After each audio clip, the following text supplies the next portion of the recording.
سامعین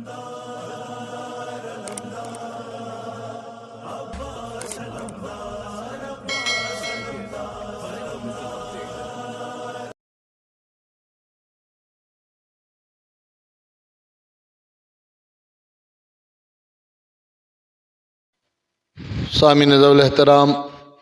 ماہ جمادی الاول کا پہلا ہفتہ گزر گیا، اب دوسرا ہفتہ شروع ہونے والا ہے، جس میں 13 اور 14 تاریخ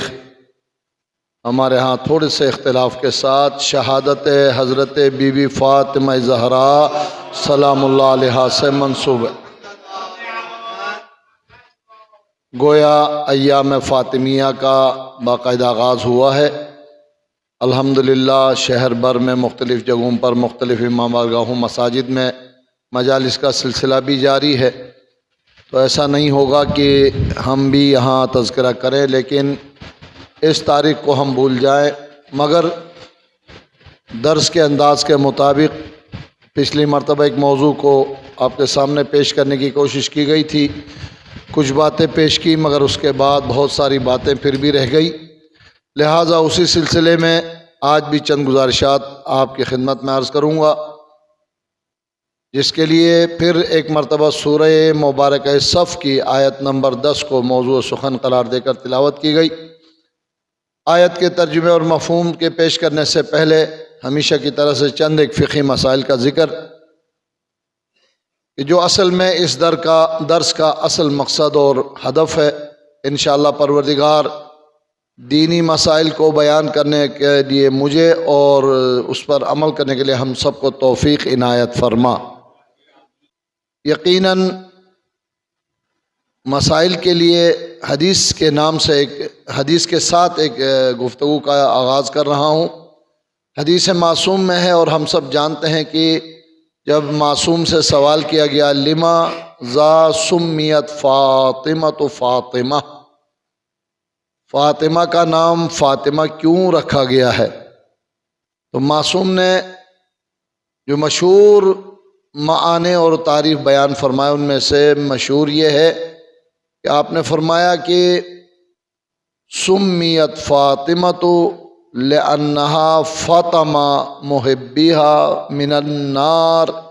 فاطمہ کا فاطمہ اس لیے رکھا ہے کہ فاطمہ انشاءاللہ روز قیامت اپنے چاہنے والوں کو عذاب جہنم سے بچائے گی۔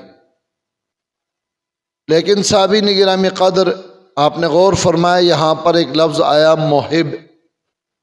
معصوم نے غالباً ہم پر احسان کیا ہے کہ شیعہ نہیں کہا، حالانکہ بہت ساری اور باتوں میں لفظ شیعہ سے بھی ائمہ معصومین کے چاہنے والوں کی تعریف کی گئی ہے۔ یا علی انت وشیعتک ہم الفائزون، اے علی آپ اور آپ کے شیعہ کامیاب ہیں، فلاح یافتہ ہیں۔ مگر اس حدیث میں غالباً کچھ وسعت بیان کرنا مقصود ہے، اس میں کوئی شک نہیں، ہم آپ قسم بھی کھا سکتے ہیں جتنے افراد موجود ہیں سب محب ہیں، لیکن شیعہ ایک اہم مقصد کا نام ہے، ایک خاص صفات رکھنے والے افراد کا نام ہے۔ علامہ شیخ صدوق علیہ الرحمہ نے شیعہ کی وضاحت میں بیان فرمایا کہ جس بندے میں 18 صفات ہوں وہ اصل میں شیعہ ہے۔ گویا معصوم نے تعریف کے دوران فاطمہ اپنے شیعوں کو جہنم سے بچائے گی نہیں، محبین کو کہہ کر ہم پر احسان کیا ہے۔ یہ حدیث کا حصہ تھا۔ اب اس سے متعلق فقہی مسئلہ بیان کرنے کے لیے تو زیادہ وقت نہیں لوں گا، ان میں ابتدائی 3 باتیں، 18 صفات بتائی نا، ان میں صرف 3 باتیں اصل گفتگو کو تھوڑا آگے بڑھانے کے لیے۔ نمبر 1، شیعہ خالص وہ ہے کہ جو اول وقت نماز کا خیال رکھتا ہو۔ نماز خود عمود الدین ہے، دین کا ستون ہے، مگر خصوصیت سے خاص بلکہ خاص الخاص شیعہ کی صفت یہ ہے کہ اول وقت نماز کا لحاظ رکھتا ہے۔ ایک روایت میں ہے، ایک سوال کر رہا ہوں روایت سے پہلے،